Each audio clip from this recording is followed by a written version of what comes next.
Welcome back everyone to another video. I hope you guys are doing well. I'm doing pretty good. Thank you for stopping by. Today we continue the series known as the Boss of all bosses, where we go through every single video game that I have ever played and what I will play in the future in order to determine the best of the best. Think of this series as my top 10 favorite bosses in all of video games, but each entry is an entire video, so to speak. On the last episode, we looked over a few of my favorite bosses from the series called Monster Hunter, with Fatalis from Monster Hunter World Iceborne being crowned the boss of all bosses. Today we're going to be looking at the Doom franchise, specifically 2016 and Eternal, and once I determine my favorite out of them all, I will then decide if that boss will dethrone the mighty Fatalis. Now if you enjoy this series, be sure to subscribe so you don't miss the next episode, and of course, for more content on video games. I make all sorts of stuff, like video essays, reviews, and, stupid discussions. So without further ado, let's talk about the bosses in the Doom franchise.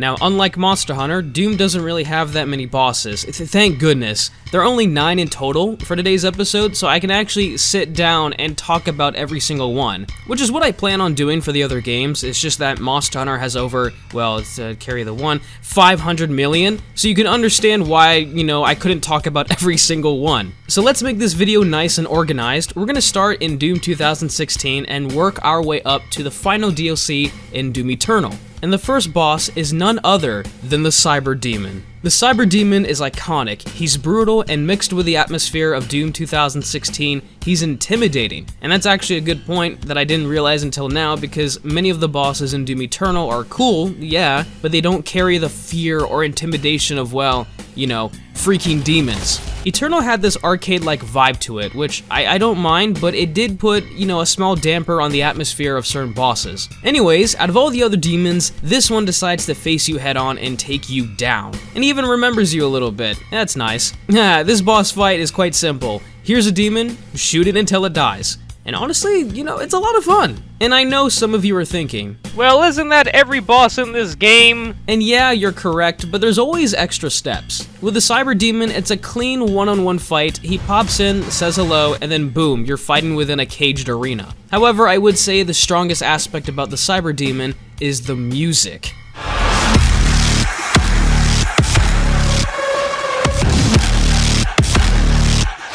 Now, I love the music in Doom. It's so unique and fitting to this game, and not many other video games have, this hardcore of a soundtrack.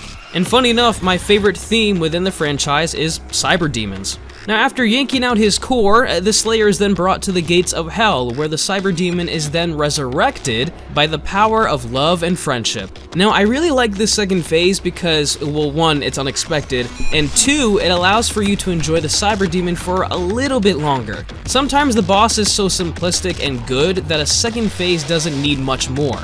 It's just more time to dance with the boss, and that's exactly how the second phase feels to me. The Cyber Demon is impressive to me personally because he's only a 3 to 4 minute boss fight, but out of my 10 plus hours of playing Doom 2016, he is one of those encounters that I remember vividly the most.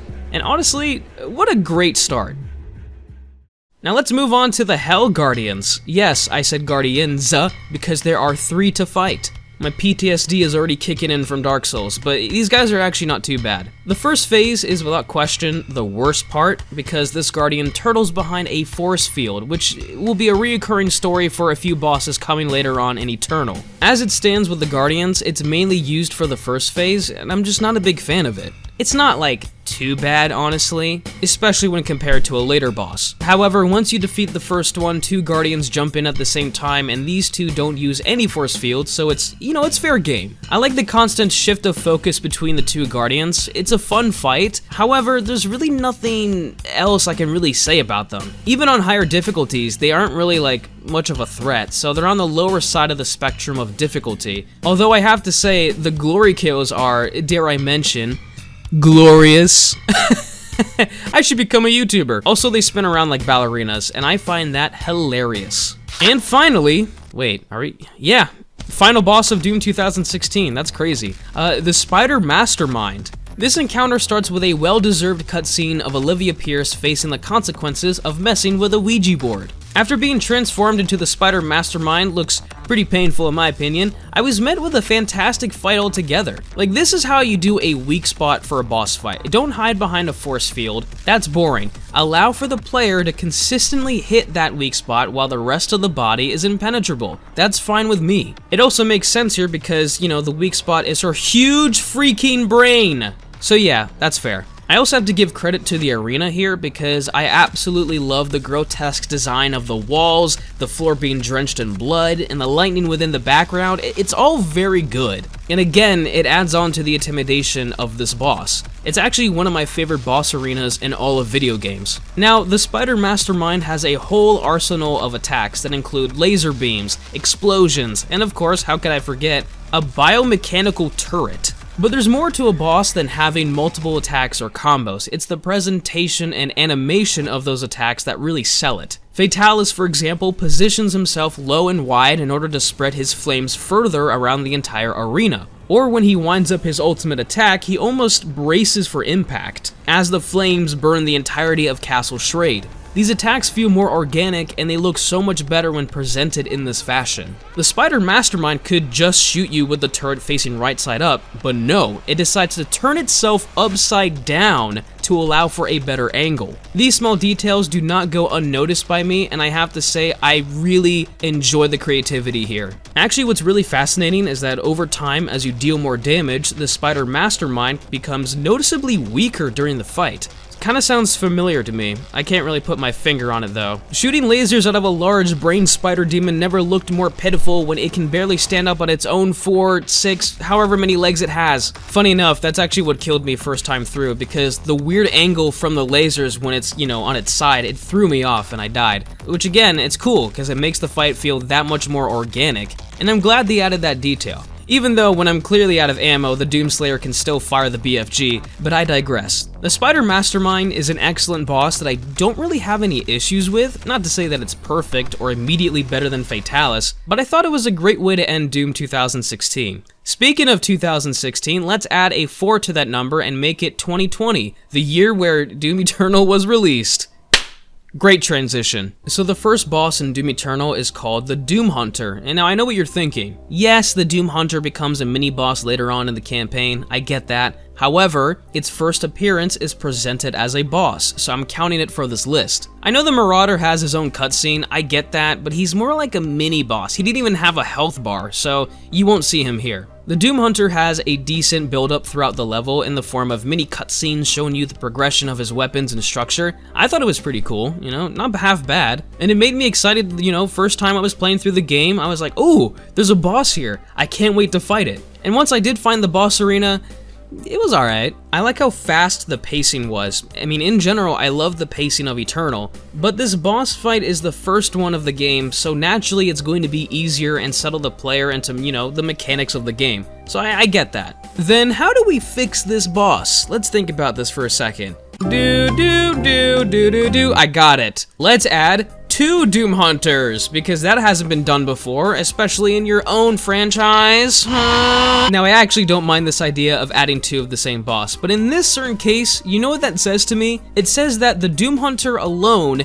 is not tough enough for you to be facing alone. Therefore, let's just add another one or multiple enemies to make it more difficult. I mean, as you can tell, I'm not a huge fan of this boss. It's fun, don't get me wrong, but not nearly as impressive as the other bosses in this franchise. However, it is 100% better than the Gladiator. Now look, listen, okay, I love the design, and I think the shield is one of the best looking freaking shields I've ever seen in gaming. It's a huge skull that moves and has like facial expressions. It's cool, man, like I like that. But that does not excuse the fact that this boss hides behind his shield for nearly the entire first phase of this fight. In Doom Eternal, they introduced so many enemies and bosses that you have to attack at the right time, and in certain cases, it's great. It works very well. The Marauder and Armored Baron are fine. I don't mind that. I actually enjoy that. But when it comes to boss fights, I mostly hate it. It's a boss fight.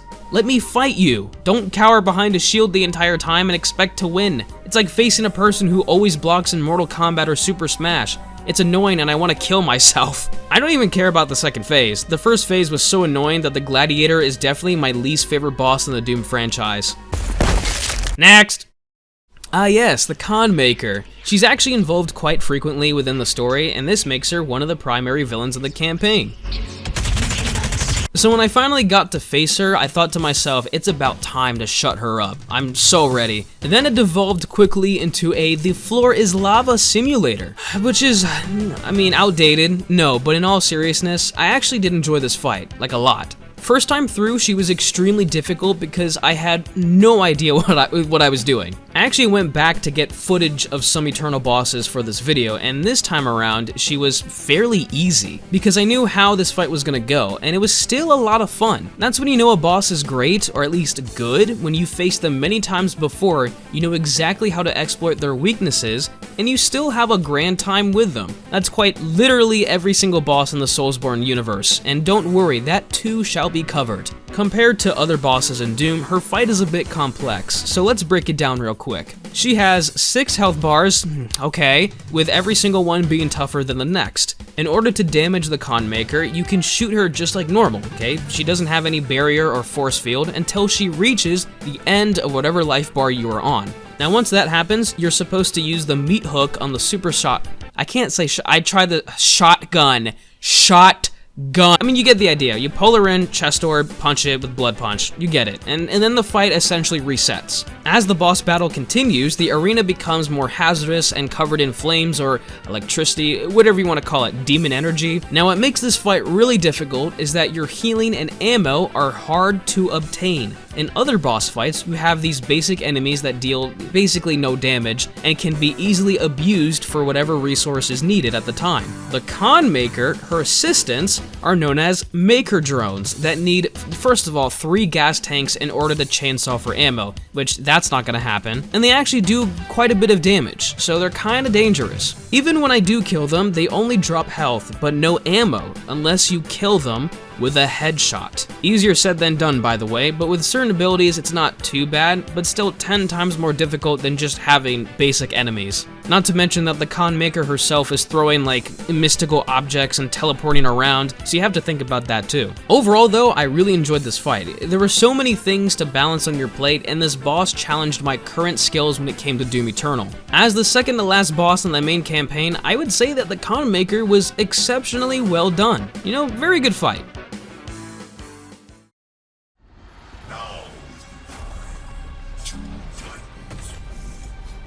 Hey guys, did you know that the Icon of Sin becomes stronger the longer it's on Earth?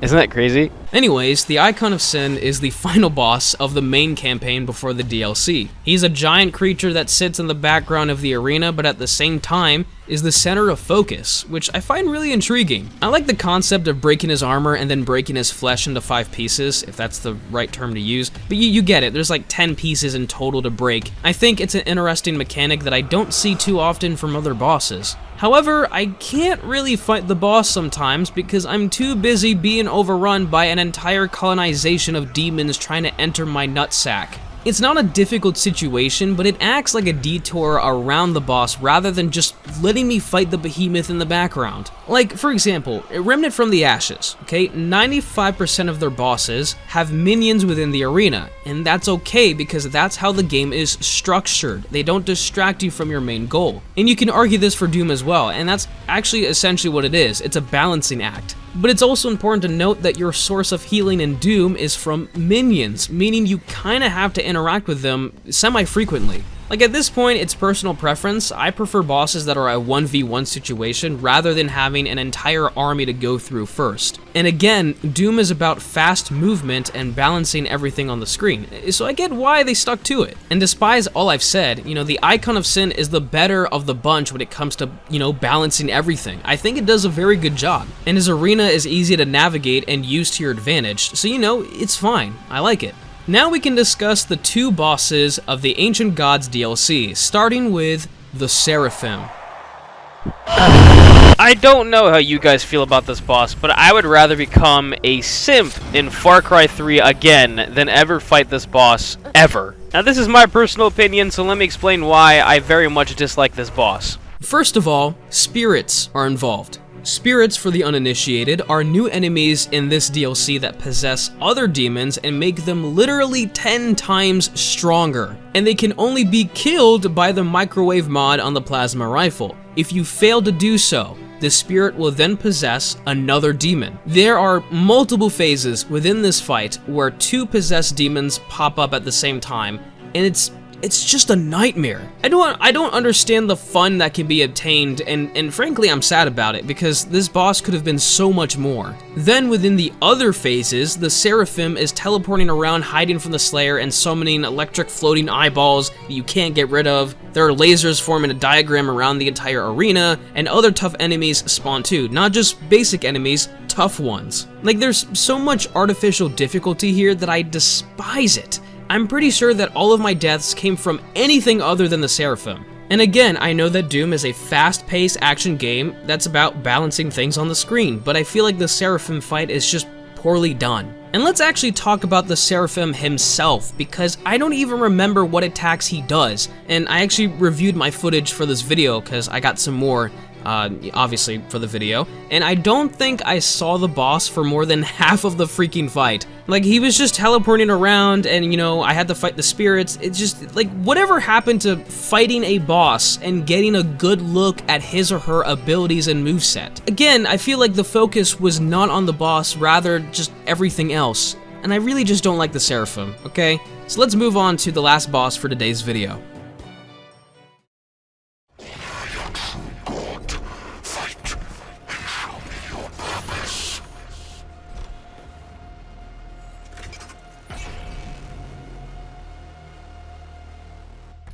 The Dark Lord.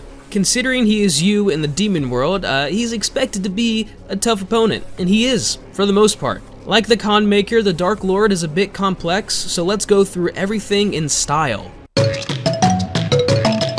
The Sentinel Hammer. This is your new friend during the second part of the DLC, and especially during this fight, because during his stunned animation, you can use the hammer to increase the duration of his stun, allowing for more damage. Duh. Now you're probably asking me, Josh, the best YouTuber on the platform, how do you stun the Dark Lord in the first place? It's simple, really. Just wait for the one move that you can counter when he flashes green. Let me repeat that, because I know it's very complex. You have to wait for the one move in order to deal damage. And don't even think about being aggressive, because if you try to deal damage when he is not ready for you, he will regain health. Also, if he deals any damage to you or the other demons within the arena, they will drop health for the Dark Lord. On higher difficulties, this is absolute hell. Get it, Doom? Because any sort of progress you make can be washed away by one mistake. Let's not forget that he doesn't summon just any normal demons. They're more like phantoms that I did not realize I could kill until I recently got more footage for this video. And the difference here is, like, they just don't drop any health. They don't drop anything. You know, they die and that's it. However, the Sentinel can remove all of them instantaneously, but it's still a large hassle. Like, honestly, this fight has its peaks and valleys. I really enjoy the fight in certain moments, dancing around the demons, so to speak, but man, does it get annoying when the Dark Lord doesn't use the one move I can counter. I've had runs where I've waited for 5 minutes with no luck,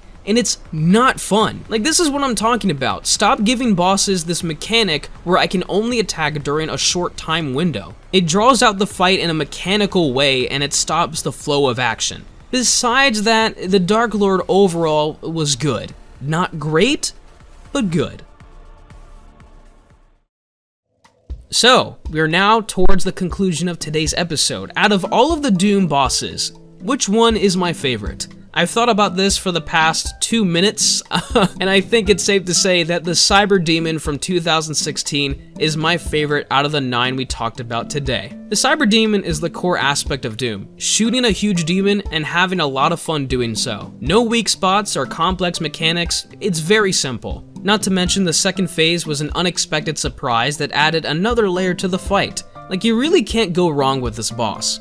With the Cyber Demon being crowned the best boss in Doom, from my perspective, let's put him to the test. Let's see if the Cyber Demon can dethrone the current boss of all bosses, Fatalis from Monster Hunter World Iceborne. Now, I could give you a whole new video comparing the two bosses, but considering this video is already long enough, I'm looking at, what, 6 pages of writing here? Let me just give you the basic summary. The Cyber Demon is fun, and there's nothing inherently wrong with it. But Doom as a franchise isn't known for their amazing boss designs. It's known for the general fast-paced action, fighting hordes of demons, the gore, and the music. These bosses are fine in their great memorable moments, but when compared to other bosses in other video games, they fall very short.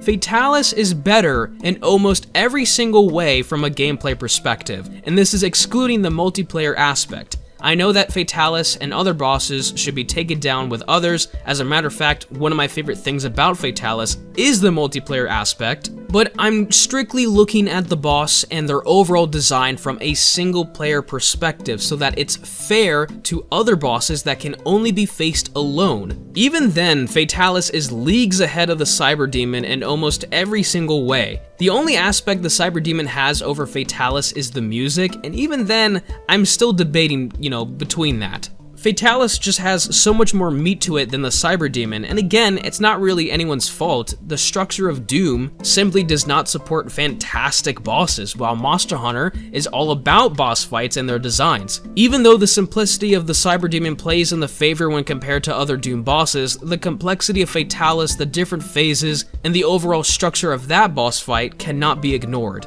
In conclusion on today's episode, the boss of all bosses is still Fatalis from Monster Hunter World Iceborne. However, we now have a new spot for the Cyber Demon. 2nd place, silver medal, not bad. Will the next boss replace Fatalis or perhaps even the Cyber Demon, leaving him the bronze medal? We shall find out together next time. Thank you guys so much for stopping by, and if you made it to the end of today's episode, dude, you're freaking fantastic. Thank you so much. And I always like to give a shout out to my Patreons and members. You guys keep this channel going, and everyone does. Everyone puts in their fair share, but the financial support allows me to do this, more so, like full time. I really want to make YouTube my job at some point. That's what I was trying to get at. But yeah, thank you guys for stopping by. Be sure to leave a like and of course to subscribe for more content like this. And I'll see you in the next episode. Take care everyone, and of course, stay safe.